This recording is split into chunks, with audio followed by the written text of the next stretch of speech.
저희 조코피TV는 썬팅 필름의 새로운 패러다임을 선사하는 T9 필름 신차 검수부터 장기 렌트 리스까지 모빌리티 서비스의 정수 카스페이스와 함께합니다. 야, 얘는 도대체 몇 시야 지금? 몇 시인데 안 나와? 아이고 그냥 맨날 늦어 이게 뭐 와가지고 아니 뭐 지금 안 나왔어. 이제 버스가 안 오고 지하철이 밀렸어 진짜. 아유 저 커피 농구 잘한다고 맨날 이렇게 드시면 안 되는데 진짜로. A few moments later. 조코피 오늘도 늦을 거 아니야? 아니 뭐 일찍 온 적이 있어요. 뭐야? 벌써 와 있어? 한 대 뽑았어요. 시원하게. 네 여러분, 자 이번 시간은 미네소타 팀버울브스입니다. 저는 미네소타를 2003, 2004 시즌 때 참 좋아했어요. 네, 그때 케빈 가넷이 MVP를 받을 때였는데 그때 뭐 샘 카셀이 있었고 또 제 최애인 라트렐 스프리엘이 있었기 때문에 그때 미네소타를 참 좋아했었는데 그 시절 이후로 지금의 미네소타는 중흥기를 맞았죠. 왜냐? 앤트맨, 앤서니 에드워즈 때문입니다. 지난 2년 연속 컨퍼런스 결승에 진출을 했죠. 비록 파이널에 나서지는 못했습니다만 사실 미네소타 입장에서는 지금 구단의 짧은 역사를 놓고 봤을 때 40년이 안 됐거든요. 2년 연속 컨퍼런스 결승 한 번도 없었습니다. 그래서 지금이 전성기라 볼 수가 있는데 그 미네소타가 이번 여름에 또 나름대로 부지런히 움직였습니다. 줄리어스 랜들 그리고 나즈 리드와는 연장 계약을 맺었고요. 그리고 요한 베린제를 드래프트로 영입을 했습니다. 뭐 엄청난 스틸픽이다 뭐 이런 이야기도 나오고 있고요. 그리고 로코 지카르스키 역시도 트레이드로 데려왔고요.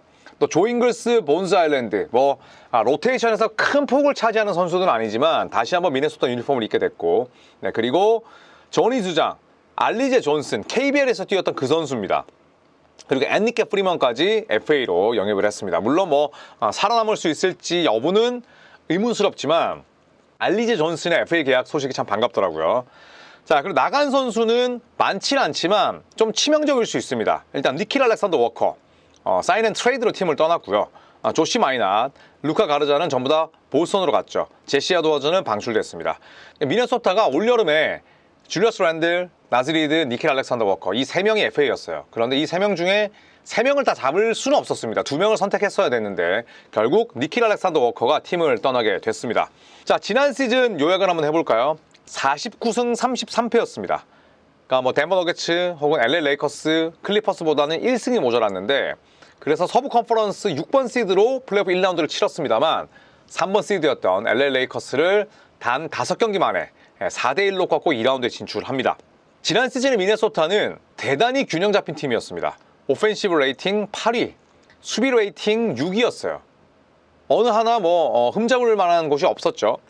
페이스는 젊은 팀답지 않게 좀 느렸습니다. 25위. 물론 뭐 마이크 콘리가 상당히 뭐 노쇠하긴 했습니다만 빠른 팀은 아니었어요. 자, 주요 지표 살펴보면 역시나 대부분이 중위권 혹은 그 이상을 유지하고 있었습니다. 득점은 13위, 리바운드 15위, 야투 성공률 16위. 네, 전부 다 뭐 딱 평균 정도죠. 하지만 3점 성공률은 굉장히 좋았습니다. 전체 4위, 37.7%. 최고의 슈팅 빅맨인 카렌서니 타운스가 떠났음에도 불구하고 이런 효율을 냈다는 게 중요하죠. 자, 그리고 득점을 살펴보면 3점은 좋았지만 페이스가 느리다 보니까 속공 득점은 26위에 불과했고요. 페인트존 득점은 20위였습니다. 그러니까 속공과 페인트존 득점은 비례한다고 계속 말씀을 드렸는데 나란히 하위권이었죠. 속공 실점은 전체 7위였고요. 네, 그 다음에 페인트존 실점 11위. 그러니까 속공 득점 좋지 않지만 속공 실점 많이 하지 않고 그 다음에 페인트존 득점도 많지 않지만 그렇다고 실점도 많지 않은 어느 정도 상쇄하는 그런 공수 균형을 선보였습니다. 자, 이번 시즌 미네소타 예상 라인업을 한번 살펴보면 1987년생 노장인 콘리가 여전히 주전 포인트 가드입니다. 저는 이게 문제라고 사실 생각을 해요. 백업은 반드시 활약이 필요한 랍 딜링엄, 그리고 2번은 앤서니 에드워즈, 단테 디빈첸조, 니킬 알렉산더 워커가 없기 때문에 2명 딜링엄과 디빈첸조 역할이 중요하고요. 3번이 제이드 맥다니얼스, 그리고 테런 셰넌 주니어, KBS였던 테런 셰넌의 그 아들이 맞습니다. 그리고 4번은 줄리어스 랜들, 나즈 리드, 그리고 5번은 루디 고베어, 요한 베린제인데 나즈 리드가 뭐 4번과 5번으로 오가면서 많이 뛸 거예요. 물론 나즈 리드는 빅맨이라기보다는 빅윙이라고 봐야죠. 하지만 또 스몰 라인업에서는 프런트 코트를 지킬 수 있기 때문에 지난 시즌과 마찬가지로 25분 이상은 뛸 겁니다. 자, 키플레이어 뭐 두말할 나위 없이 앤서니 에드워즈죠. 네, 지난 시즌 36.3분 커리어 하이, 그리고 27.6점을 넣었습니다. 커리어 하이, 그리고 5.7 리바운드, 4.5 어시스트, 장족의 발전을 거듭했죠. 자, 그리고 많이 빠지는 선수도 아닙니다. 경기 도중에 워낙 하이플라이어다 보니까 다치기는 하는데 르브론 제임스처럼 그냥 경기 도중에 돌아오는 경우가 많아요. 네, 그만큼 또 아주 강인한 하체를 지니고 있습니다. 필드골은 44.7%, 좀 아쉬움이 있었지만 3점이 39.5% 커리어 하이, 자유투 83.7% 커리어 하이였습니다. 제가 뭐 말씀을 드리지만 앤서니 에드워즈가 뭐 사생활에 문제도 있고 굉장히 어그로도 많이 끌지만 저는 항상 그렇게 생각해요. 선수라면 결국 출전하는 게 중요하다. 저는 출전 못하고 그냥 재미없는 모범생보다는 앤트맨처럼 뭐 사고는 치고, 그 다음에 뭐 사생활이 깨끗하진 않지만 그래도 많은 경기 출전하면서 프로페셔널한 모습을 보이는 게 저는 더 좋다고 생각을 해요.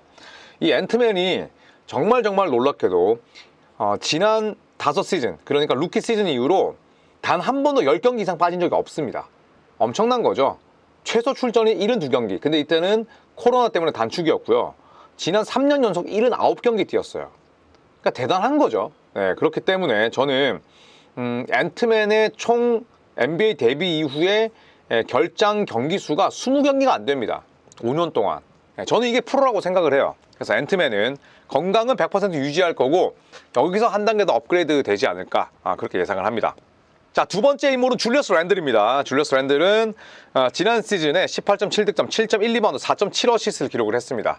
약간 좀 미운 오리 새끼 같은 느낌도 있지만 미네소타에서 맞이한 첫 해에 맹활약했죠. 카렌서니 타운스보다 기록은 떨어지지만 결국 뭐 이 두 팀, 뉴욕과 미네소타는 트레이드를 단행했는데 두 팀 모두 다 컨퍼런스 결승에 진출을 했고요. 랜들이 없었더라면 힘들었을 거예요. 줄리어스 랜들이 특히나 LA 레이커스와 1라운드에서 뭐 레이커스 골 밑에 그냥 박살냈단 말이죠. 네, 그리고 3점 성공률은 여전히 좋지 않았지만 그동안의 줄리어스 랜들 최악의 새가슴이었는데 이번 포스트 시즌을 통해서 어느 정도 자신의 가치를 입증하고 자존심을 회복했습니다. 그리고 연장 계약을 맺었기 때문에 저는 랜들의 이번 시즌 대단히 훌륭하지 않을까 생각을 해봅니다. 자, 그리고 키플레이어 마지막 선수는 식스맨인 단테 디빈첸조입니다. 아까도 말씀드렸듯이 니킬 알렉산더 워커가 없고요. 그리고 같이 벤치에 출전한 랍 딜링엄, 테런스 셰넌 주니어, 이 두 명의 연관들을 또 잘 이끌어줘야 돼요. 그러니까 맏형 역할까지 해야 된다는 뜻입니다.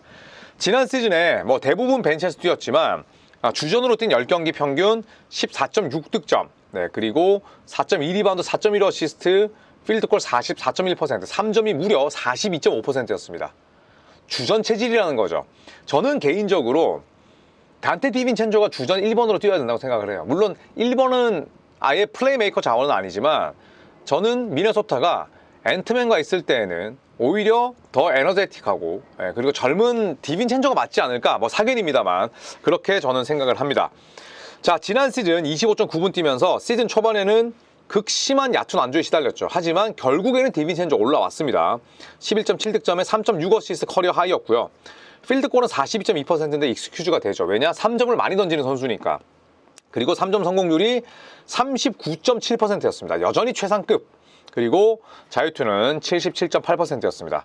디빈첸조를 왜 키플레이어로 꼽았냐면 주전으로 나올 때 더 잘한다는 건 분명히 메시지가 저는 담겨 있다고 생각을 하고요. 두 번째는 그래, 내가 벤치에 출전을 한다면 딜링엄과 테런스 셰넌 주니어, 그 다음에 뭐 많은 출전 시간을 얻을 것으로 보이진 않지만 요한 베린제이 같은 선수들도 디빈첸조가 잘 이끌고 가야 된다는 거죠. 세컨 유닛의 수장으로서. 그래서 키플레이어로 꼽아봤습니다. 자, 그렇다면 최고의 시나리오는 뭘까요? 포스트업을 완벽하게 장착한 에드워즈라고 생각합니다. 에드워즈가 샴즈가 보도하기로는 이번 여름에 마이클 조던, 코비 브라이언트의 로포스트 동작, 백다운 동작을 엄청나게 많이 돌려봤다고 합니다. 앤트맨이 나이에 비해서 꽤나 포스트업을 잘 치거든요. 포스트업은 이제 그냥 틀딱들이나 하는 거야, 뭐 옛날 농구에서나 하는 거야 라고 이야기하지만 페이스가 느려지는 플레이오프에서는 포스트업만큼 좋은 게 없습니다. 그리고 앤트맨은 실질적으로 굉장히 또 좋은 포스트업 능력을 가지고 있고 마이클 조던과도 굉장히 자주 통화를 했다고 하더라고요. 그래서 저는 조던이 직접적으로 원포인트 레슨을 해준 건 아니지만 포스트업에 대한 에드워즈의 위력이 늘어난다면 자연스럽게 미네소타의 목표도 더 높아질 수 있다고 생각을 합니다. 두 번째는 랍 딜링엄의 잠재력 폭발이라고 생각을 해요. 자, 지난 시즌 미네소타의 감독은 랍 딜링엄에게 많은 기회를 주지 않았습니다. 저는 개인적으로 랍 딜링엄을 어떤 식으로든 저는 박아놓고 키웠어야 됐다고 생각을 해요. 하지만 미네소타는 그러질 않았었고요. 키가 큰 가드는 아니죠. 185cm니까. 하지만 이 랍 딜링엄은 미네소타가 1라운드 8순위로 뽑은 선수입니다. 완벽한 로터리 픽이에요. 그런데 지난 시즌 같은 경우에 49경기 출전을 거쳤고 출전 시간 10.5분이었습니다. 4.5 득점, 어시스트 2개, 필드골 44.1%니까 진짜 10.5분이면 무언가를 보여주기에는 너무너무 적은 시간입니다. 그리고 49경기 잔부상이 있긴 했습니다만 DNP가 더 많았어요. 저는 미네소타가 딜링엄에게는 시간을 줘야 된다. 지금 마이크 콘니를 1번으로 내세울 때가 아니라니까요. 딜링엄에게 무언가 그래도 시험할 수 있고 내가 클 수 있는 그런 야전을 내가 마련해 줘야지 지금 이렇게 꽁꽁 싸매면 안 됩니다. 그래서 저는 랍 딜링엄의 잠재력이 대폭발한다는 거는 미네소타의 구단 수뇌부와 그다음 미네소타 코칭 스태프가 딜링엄에게 더 많은 출전 시간을 준다는 뜻입니다. 지난 시즌 이렇게 짧게 뛰면서도 잘했으니까. 그렇기 때문에 저는 미네소타 코칭 스태프의 생각이 바뀌면서 딜링엄의 잠재력이 폭발하는 게 최상의 시나리오다 라고 생각을 합니다. 자, 최악의 시나리오 한번 살펴볼게요. 플레이메이커의 부재다. 그러니까 줄리어스 랜들도 좋은 플레이메이커고요. 그 다음에 앤트맨도 많이 늘었죠. 하지만 백코트에서 1번 포지션에서 훌륭한 플레이메이커가 있냐라고 묻는다면 고개를 가로저을 수밖에 없어요. 제가 마이크 콘니를 무시하는 게 아니라 콘니는 너무 늙었어요. 그리고 콘니는 너무 노쇠했습니다. 너무 느려졌고요. 그리고 프레임이 얇다 보니까 매치업 사냥의 대상이 되기도 합니다. 그래서 저는 차라리 디빈첸조를 1번으로 내세우던지 아니면 딜링엄을 그냥 코박고 키워야 된다라고 생각하는 주의인데 설령 그렇게 된다고 치더라도 디빈첸조는 플레이메이커라 볼 수는 없어요. 그리고 딜링엄은 이제 뭐 갓 아래에서 부화한 새끼 병아리입니다. 그렇기 때문에 결국에는 플레이메이커가 많지 않다. 이렇게 됐을 때 줄리어스 랜들이라도 있는 게 참 다행이긴 하지만 전 여러모로 플레이메이커의 부재가 크게 드러날 거라 생각을 합니다. 자, 그리고 최악의 시나리오 두 번째는 3년 연속 컨퍼런스 결승에 진출하는 데에는 실패한다. 2년 연속 진출했으니까 올해는 하지 못한다 쪽으로 가는 게 최악의 시나리오라고 생각을 합니다. 왜냐? 일단 오프시즌 보강 없이 니킬 알렉산더 워커가 이탈했죠. 그리고 데려온 선수 없습니다.